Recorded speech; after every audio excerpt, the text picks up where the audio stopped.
और पहला टॉपिक अपन ने लिया था राजस्थान के प्रमुख लोक देवता। राजस्थान के लोक देवताओं में भी सबसे पहले अपन पंच पीर पढ़ रहे हैं, और पंच पीरों में भी सबसे पहले अपन जो पीरों के पीर हैं या जिनको पीरों में सर्वोच्च स्थान प्राप्त है, बाबा रामदेव जी, उनकी चर्चा अपन कर रहे हैं।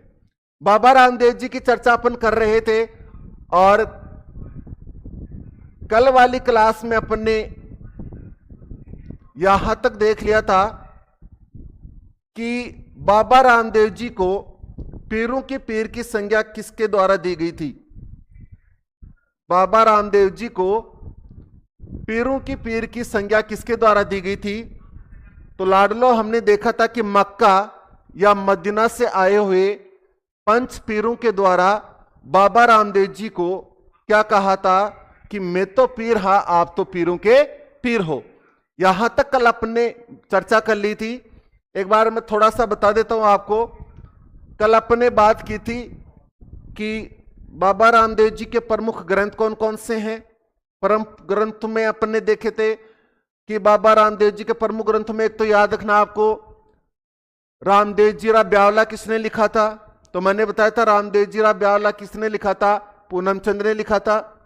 मैंने बताया था रामदेव जी री वेली किसने लिखी थी, तो आंसर आएगा हरजी बाठी ने लिखी थी।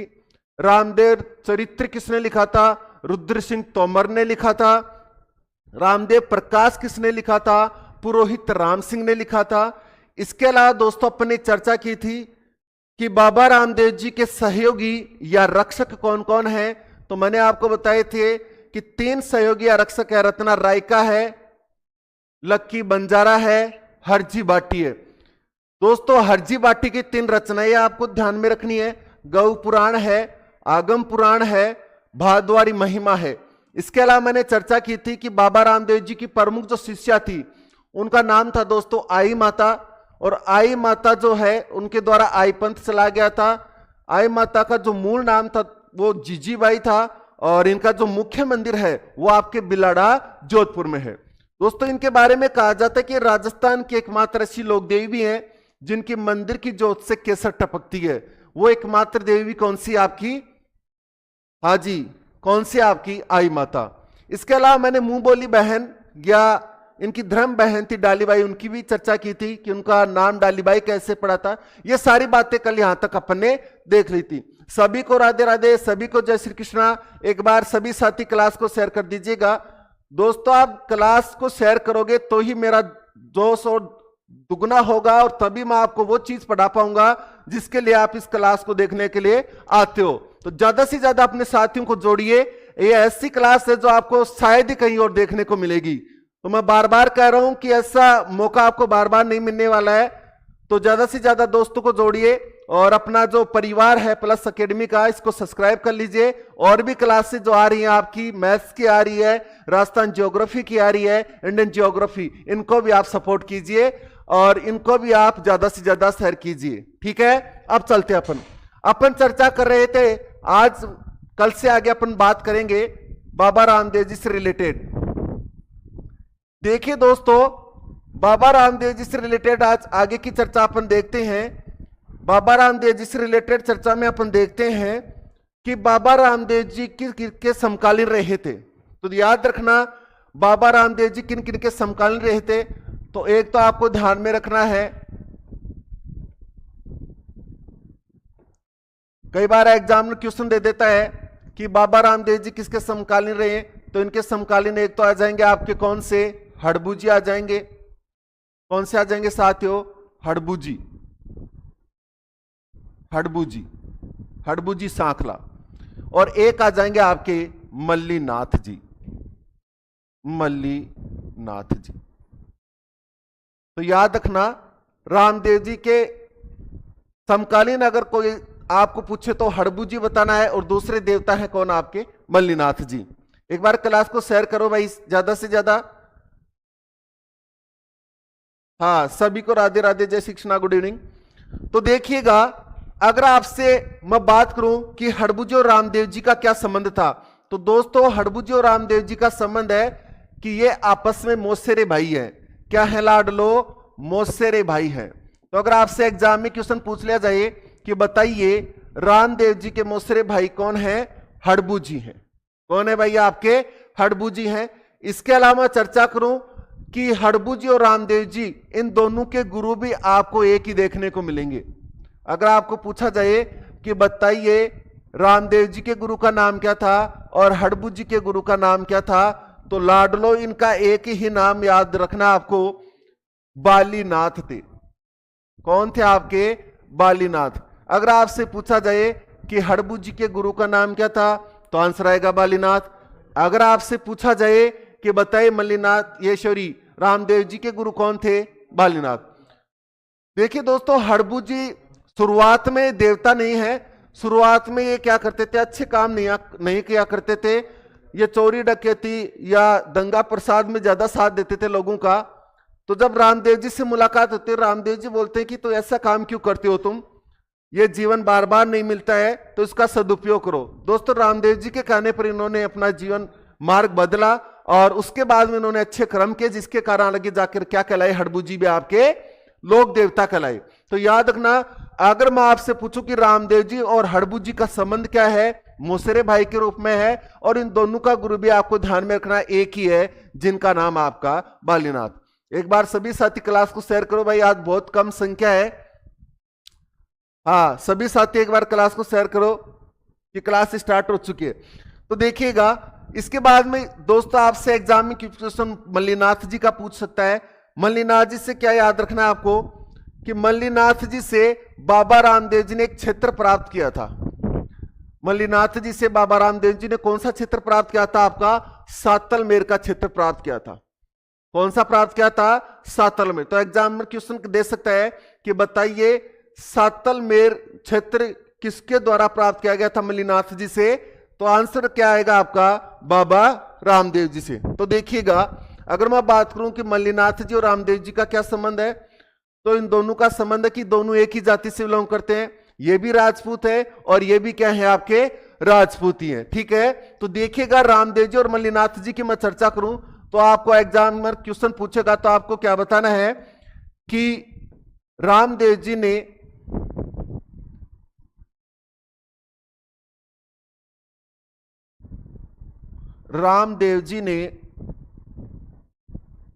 मल्लीनाथ जी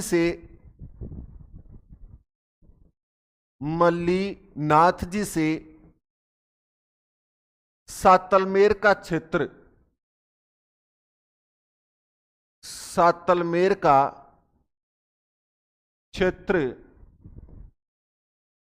प्राप्त किया था।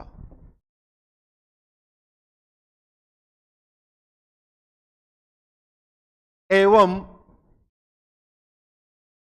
रामदेव जी ने सातलमेर क्षेत्र में सातलमेर से भैरव नामक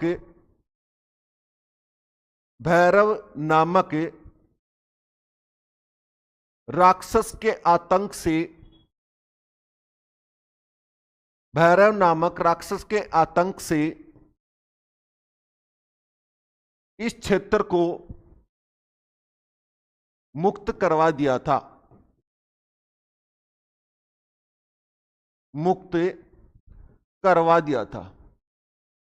एक पॉइंट तो आपको ये ध्यान में रखना है कि बाबा रामदेव जी ने मल्लीनाथ जी से सातलमेर का क्षेत्र प्राप्त कर लिया था और उसके बाद में इस सातलमेर क्षेत्र में भैरव नामक का एक राक्षस रहता था। दोस्तों, वो कोई राक्षस नहीं था, उसको राक्षस की श्रेणी में इसलिए रख दिया गया कि वो काम ऐसे क्या करता था?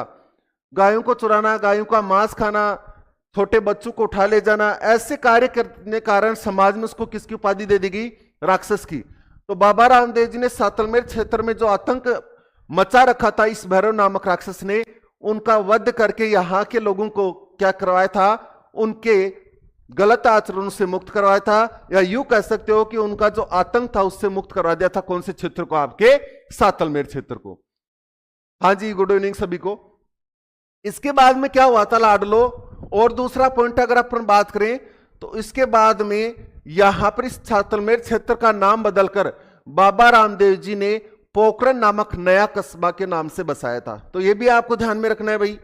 यहां से ये क्वेश्चन भी बन जाता है, क्या बन जाता है, तो ये मैं इधर लिख देता हूं, रामदेव जी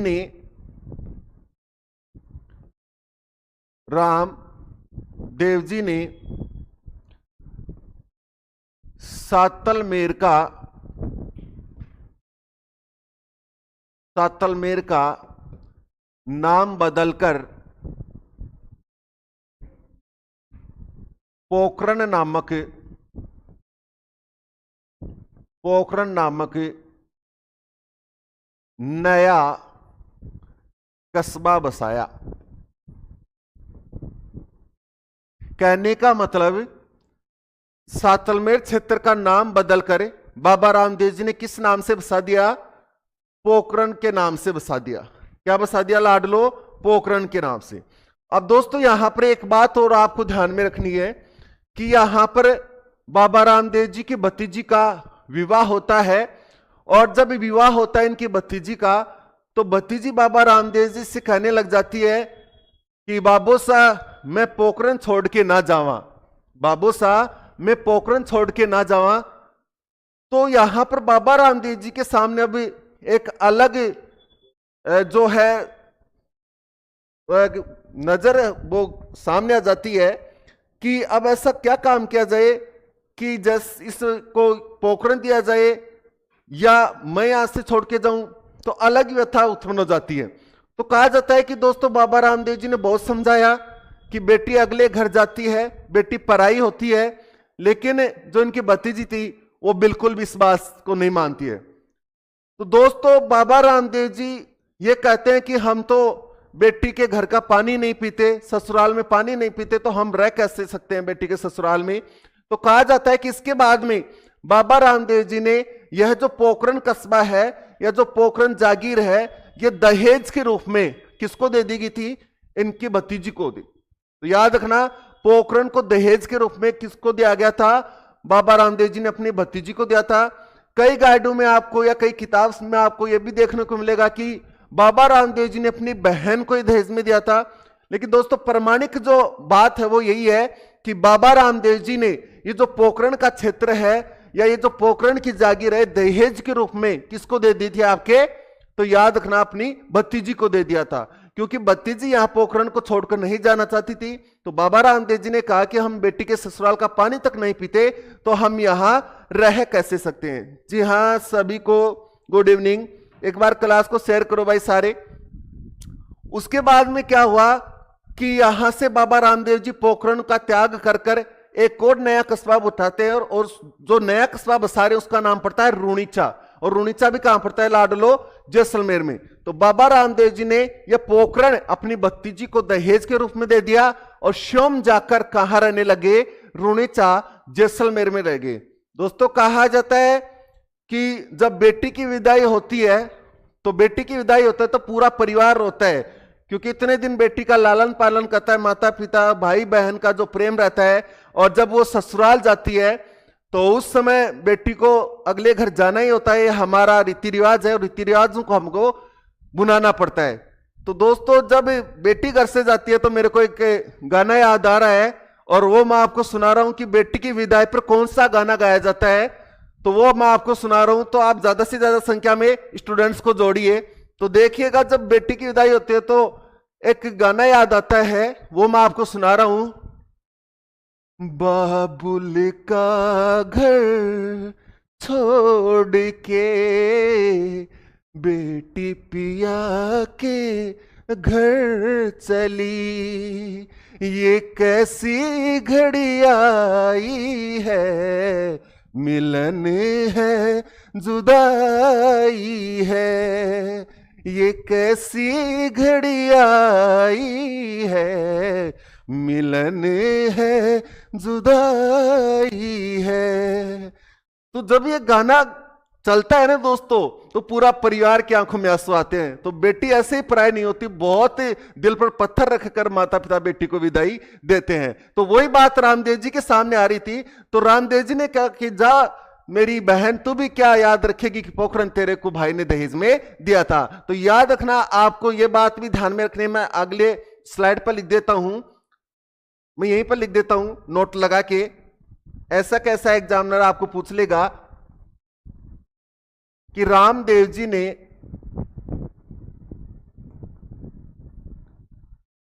अपनी भतीजी को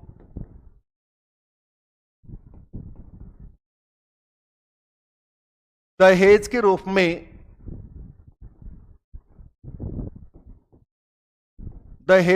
में पोकरण की जागीर भेंट की थी, भेंट कर दी थी। तो यह फैक्ट भी आपको ध्यान में रखना है भाई कि बाबा रामदेव जी ने पोकरण की जागीर है वो किसको भेंट की थी आपके, तो याद रखना किसको की थी आपके, अपनी भतीजी को भेंट कर दी थी। हाँ आप सब कुछ सुन लो कोई दिक्कत नहीं है, लेकिन शेयर मत करना क्लास को, है ना। ज्यादा से ज्यादा शेयर करो तभी टीचर्स को आनंद आता है। अरे टीचर्स आपके लिए इतनी मेहनत करता है, आपको पता है क्लास को लाने के लिए कितना टाइम लगता है, हमें कितनी मेहनत करनी पड़ती है, और आपका रिजल्ट क्या रहता है। जब आप ही डिमोटिवेट हो जाओगे तो टीचर्स के अंदर जोश कहां से आएगा। तो अपने साथियों को उठाओ, जगाओ उनको कि दिन में सोना बहुत खतरनाक होता है, दिन में सोने से एज कम होती है, रात को सोना चाहिए, दिन में नहीं सोना चाहिए, लेकिन फिर भी सो रहे हैं, जगाओ उनको। हाँ नेक्स्ट अपन बात करते हैं बाबा रामदेव जी से रिलेटेड। इसके बाद में अपन चर्चा करते हैं कि बाबा रामदेव जी ने कौन कौन से आंदोलन चलाए थे। बाबा रामदेव जी के द्वारा चलाए गए प्रमुख आंदोलन कौन कौन से, या कौन कौन से उनके द्वारा पंथ चलाए गए। दोस्तों इन्होंने क्या किया कि समाज में छुआछूत, जात पात, इस प्रकार का जो भेदभाव कर रहे थे लोगों को, उनको समझाया गया। तो इन्होंने रुणेचा में अछूतों का उद्धार करने के लिए, किसका, रुणेचा में अछूतों का उद्धार करने के लिए इनके द्वारा एक पंथ चलाया गया था जिसका नाम था लाडलो कामड़िया पंथ। क्या नाम था मेरे, लाडलो कामड़िया पंथ। तो याद रखिएगा अगर आपसे पूछा जाए कामड़िया पंथ का संबंध राजस्थान के किस लोक देवता से है, तो याद रखना लाडलो बाबा रामदेव जी से है। तो याद रखना रुणेचा जैसलमेर में, रुणेचा कहां पड़ता है भैया आपका, जैसलमेर। रुणेचा जैसलमेर में अछूतों का उद्धार करने के लिए, अछूतों का उद्धार करने के लिए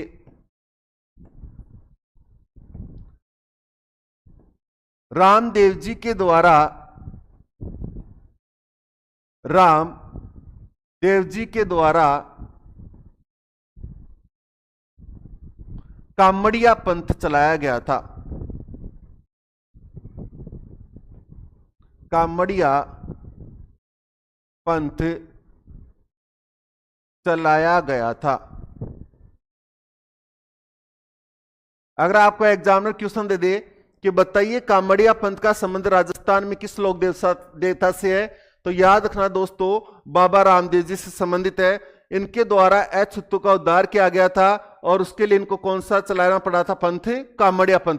तो कामड़िया पंथ की स्थापना किसके द्वारा की गई थी, आपके बाबा रामदेव जी के द्वारा की गई थी। यह बात भी आपको फैक्ट के रूप में ध्यान में रखनी है। इसके बाद में दोस्तों इनके द्वारा एक आंदोलन चलाया गया था, शुद्धिकरण आंदोलन। शुद्धिकरण आंदोलन,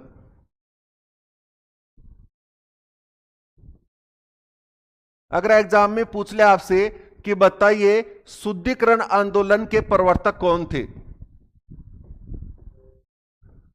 शुद्धिकरण आंदोलन के प्रवर्तक कौन थे, तो याद रखना मेरे लाडलो रामदेव जी।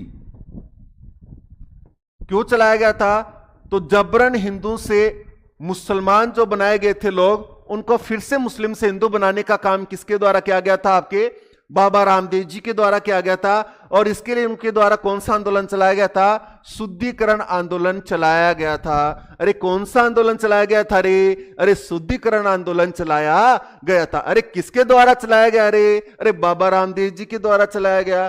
ठीक है, कामड़िया पंथ की स्थापना किसके द्वारा, बाबा रामदेव जी के द्वारा। क्यों, अछूतों का उद्धार करने के लिए। तो ये बात भी आपको ध्यान में रखनी है, ये बात भी आपको ध्यान में रखनी है। इसके बाद में आगे मैं चर्चा करूं बाबा रामदेव जी से रिलेटेड, तो देखिएगा अगला पॉइंट क्या बनता है कि बाबा रामदेव जी थे समाज सुधारक थे, समाज सुधारक देवता। इन्होंने समाज में रीति रिवाज, कुप्रवृत्ति प्रथाएं, इनको समाप्त करके एक अच्छे समाज की नींव रखने वाले देवता कौन है? बाबा रामदेव जी। तो अगर एग्जाम में पूछ ले समाज सुधारक लोक देवता निम्नलिखित कौन से हैं? बाबा रामदेव। तो बाबा रामदेव जी समाज सुधारक लोक देवता थे। यह पॉइंट भी आपको ध्यान में रखना है। दूसरा पॉइंट भी आपको ध्यान में रखना है। अगला पॉइंट क्या बनेगा? रामदेव जी मूर्ति पूजा के विरोधी थे भाई, मूर्ति पूजा के विरोधी थे। अगर एग्जाम में क्वेश्चन आ जाए तथा तीर्थयात्राओं का विरोध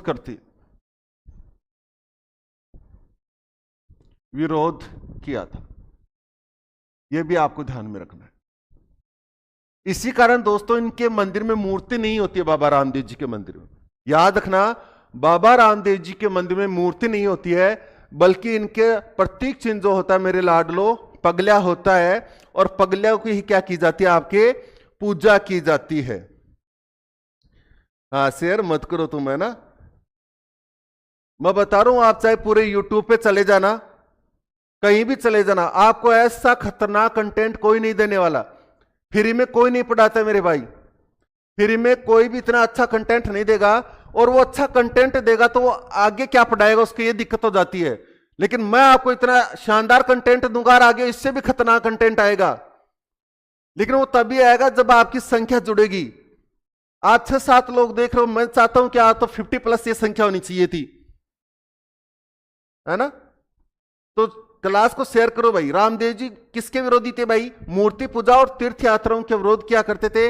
इसी कारण इनके मंदिर में मूर्ति न होकर किसकी पूजा करते हैं? अपने पगल्या की पूजा करते हैं। तो इनका प्रतीक चिन्ह क्या कहा जाता है? आपका पगल्या है। तो यह भी बात आपको ध्यान में रखनी है कि बाबा रामदेव जी का प्रतीक चिन्ह क्या है? पगल्या। दोस्तों नेक्स्ट अपन स्लाइड पे बात करेंगे कि बाबा रामदेव जी ने हरिजनों को गले के हार के हीरे मोती बताया है। यह बात मैं नोट लगा के लिखवा रहा हूं और बहुत ही इंपॉर्टेंट ये फैक्ट है, यह बात आपको ध्यान में रखनी है। क्या रामदेव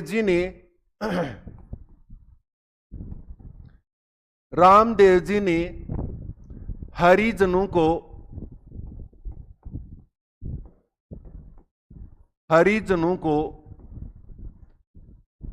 गले के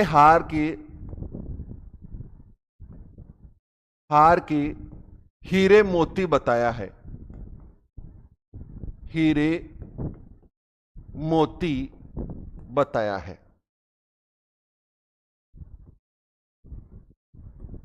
बताया गया है। बहुत इंपॉर्टेंट क्वेश्चन है कि हरिजनों को गले के हार के हीरे मोती किस लोक देवता के द्वारा बताया गया था आपके? तो आपका आंसर क्या आएगा लाडलो? बाबा रामदेव जी के द्वारा बताया गया था। किसके द्वारा बताया गया था? बाबा रामदेव जी के द्वारा बताया गया था। यहां तक सभी को क्लियर है क्या? ठीक है। नेक्स्ट अपन चर्चा करते हैं बाबा रामदेव जी से रिलेटेड और क्या क्वेश्चन बन सकते हैं। दोस्तों अब अपन बात करते हैं बाबा रामदेव जी से संबंधित, बाबा रामदेव जी से संबंधित महत्वपूर्ण शब्दावलियों की,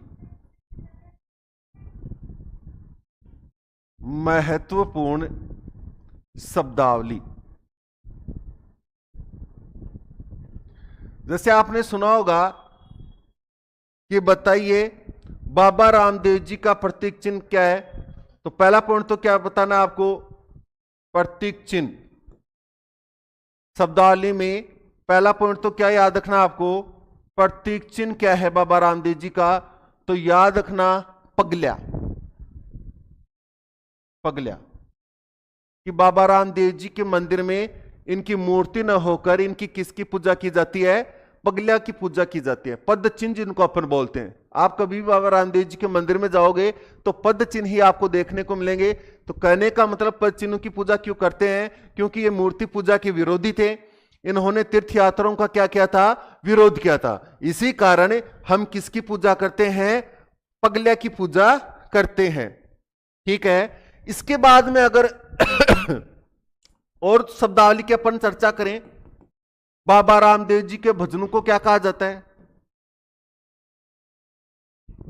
रामदेव जी के गीत बोल दो या भजन बोल दो, एक ही बात है। अगर आपसे पूछ रहा है रामदेव जी के गीतों को या भजनों को क्या कहा जाता है, तो याद रखना ब्यावले कहा जाता है। भाई क्या कहा जाता है? ब्यावले कहा जाता है। ठीक है। नेक्स्ट शब्दावली आपसे क्या पूछी जाती है कि बताइए आण क्या होती है? तो याद रखना रामदेव जी के भक्तों के द्वारा ली जाने वाली सौगंध। रामदेव जी के भक्तों के द्वारा ली जाने वाली सौगंध को, ली जाने वाली सौगंध को क्या कहते हैं भाई? आण कहते हैं। क्या कहते हैं लाडलो? आण। तो ये फैक्ट भी आपको ध्यान में रखना है। अगर एग्जामिनर क्वेश्चन पूछ लिए कि बताइए आण किसे कहते हैं, तो बाबा रामदेव जी के भक्तों के द्वारा जो सौगंध ली जाती है उसको क्या कहते हैं अपन भाई? आण कहते हैं। ऐसे आपसे पूछ लेगा कि बताइए बाबा रामदेव जी के जयकारे क्या कहलाते हैं, तो बाबा रामदेव की जयकारे क्या कहलाते हैं? बादली कहलाते हैं। ठीक है जी हाँ, वेलकम चौधरी साहब, वेलकम। लेट हो गया है? हाँ, क्लास को शेयर करो भाई। 5 बजे से अपनी क्लास रहती है, तो फिर कहां गुम हो जाते हो आप? कहीं रास्ते में कोई मिल तो नहीं जाता है? कि बोला कि सर मैं तो घर से निकलता हूं तो कोई मिल जाता है, ऐसा तो नहीं है। हाँ, रामदेव जी के भक्तों के द्वारा ली जाने वाली सौगंध क्या कहलाती है लाडलो? आण कहलाती है। लेकिन मेरा क्वेश्चन अगर आपसे पूछा जाए कि बताइए रामदेव जी के जयकारे किस नाम से जाने जाते हैं, तो याद रखना लाडलो रामदेव जी के जयकारों को कहा जाता है बादली। रामदेव जी के जयकारों को किस नाम से जानते हैं लाडलो? बादली के नाम से जानते हैं। किस नाम से जानते हैं? बादली कहा जाता है। अगर आज एग्जामिनर आपसे पूछ ले कि बताइए रामदेव जी के जयकारे क्या कहलाते हैं, तो आंसर क्या आएगा आपका? बादली कहलाते हैं। क्या कहलाते हैं? बादली कहलाते हैं। तो याद रखना, अगर आपसे पूछा जाए कि बाबा रामदेव जी से संबंधित महत्वपूर्ण शब्दावलियों में प्रतीक चिन्ह पगल्या याद रखना है। इनके गीत या भजन क्या कहलाते हैं? ब्यावले कहलाते हैं। रामदेव जी के भक्तों के द्वारा ली जानी सौगंध क्या कहलाती है? आण कहलाती है। रामदेव जी के जयकारों को क्या कहा जाता है लाडलो? बादली कहा जाता है। क्या कहा जाता है? बादली कहा जाता है। यहां तक किसी को कोई डाउट? चले आगे चलते हैं भाई। नेक्स्ट अपन बात करें अगली शब्दावली में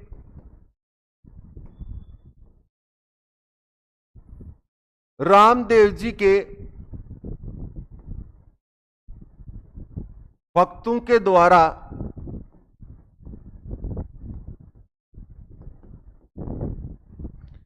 गले में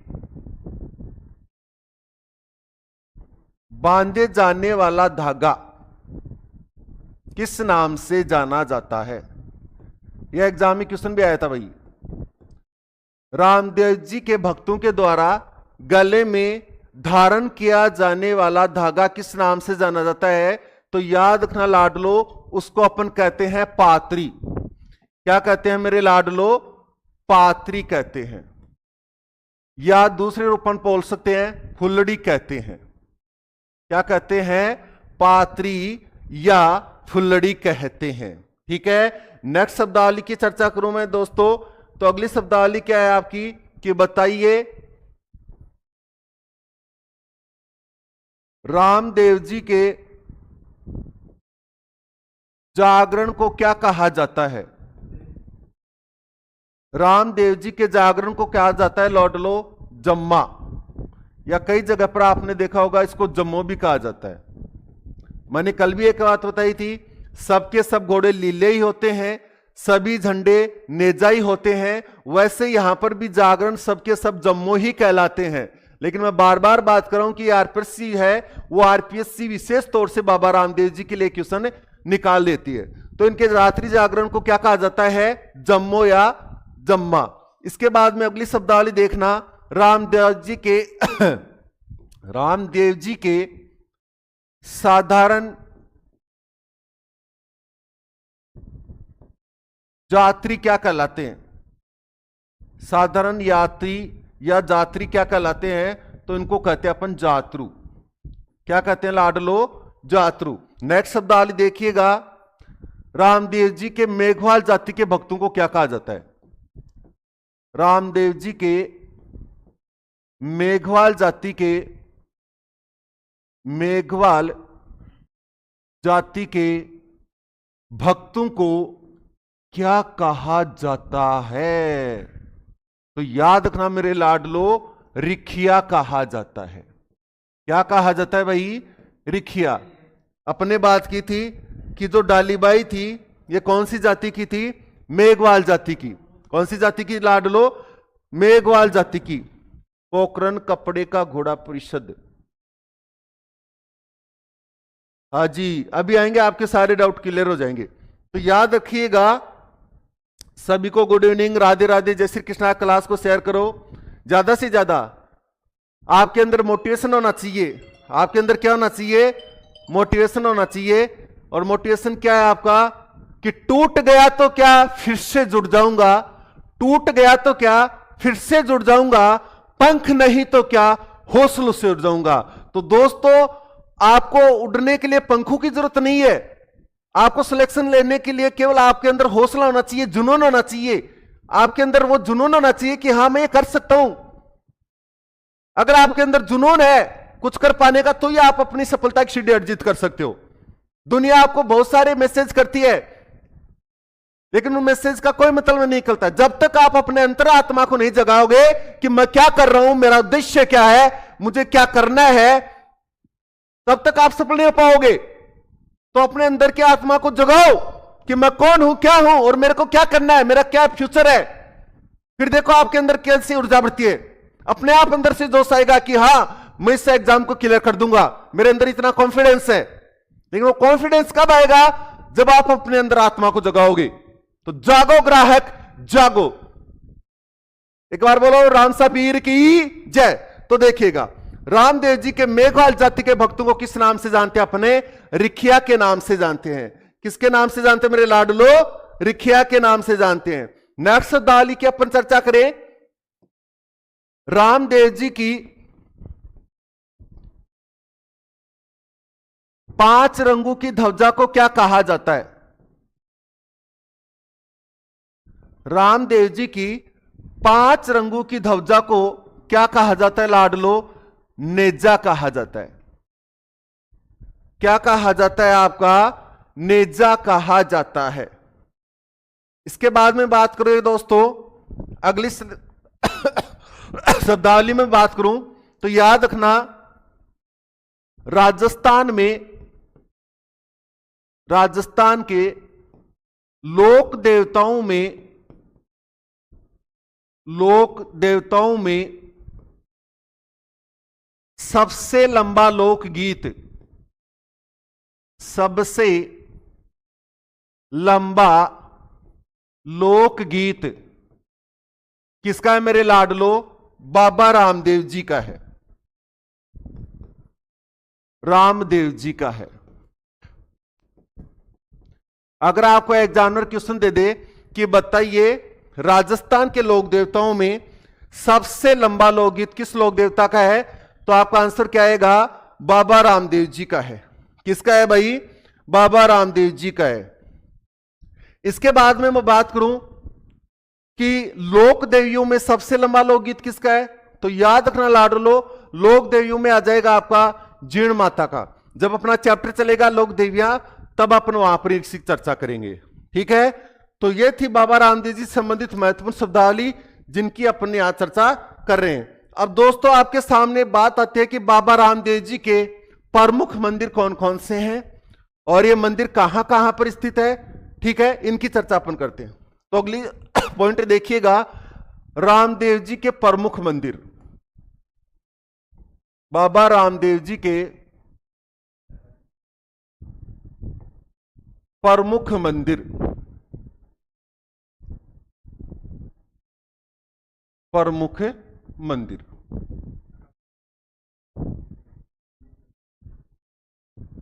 बाबा रामदेव जी के प्रमुख मंदिर। रामदेव जी ने पोखरण किसको दहेज में दिया था? अभी तो बताया था आपको, पीछे आप लेट आए होंगे क्लास में। बाबा रामदेव जी ने दहेज के रूप में पोखरण अपनी भतीजी को दिया था। भाई किसको दिया था? भतीजी को दिया था। लेकिन कई जो किताबें हैं या कई जो गाइड्स हैं उसमें ये अपनी बहन को देते हुए भी दिखते हैं। तो ऐसा कुछ नहीं है। प्रमाणिक जो तथ्य है वो यही है कि बाबा रामदेव जी ने दहेज के रूप में पोखरण किसको दिया था? अपनी भतीजी को दिया था। ये बात अपन कर चुके हैं। ठीक है, बिल्कुल भतीजी को दिया था, यह बात अपन कर चुके हैं। तो देखो आप रामदेव जी के प्रमुख मंदिर कौन कौन से हैं। तो देखो रामदेव जी का सबसे बड़ा जो मंदिर है राजस्थान में, वो मैं आपको बताने जा रहा हूं। राजस्थान में बाबा रामदेव जी का सबसे बड़ा मंदिर है दोस्तों रुणीचा जैसलमेर में। कहां पर है मेरे लाडलो? रुणीचा जैसलमेर में। अगर आपसे पूछा जाए कि बताइए बाबा रामदेव जी का राजस्थान में नहीं बल्कि पूरे भारत का सबसे बड़ा जो मंदिर है वो कहां पर है आपका? तो याद रखना वो आपका कहां पर है भैया? आपका रुणीचा जैसलमेर में। कहां पर है मेरे लाडलो? रुणीचा जैसलमेर में। अब मैंने बताया था कि बाबा रामदेव जी के मंदिर में इनकी ना तो कोई मूर्ति है ना कुछ और सिर्फ क्या है इनके प्रतीक चिन्हों के रूप में पगलिया। तो इनका मंदिर में पगलिया मिलेंगे आपको। क्या मिलेंगे मेरे लाडलो? पगले मिलेंगे। तो अगर आपसे पूछा जाए कि बाबा रामदेव जी के मंदिर में मूर्ति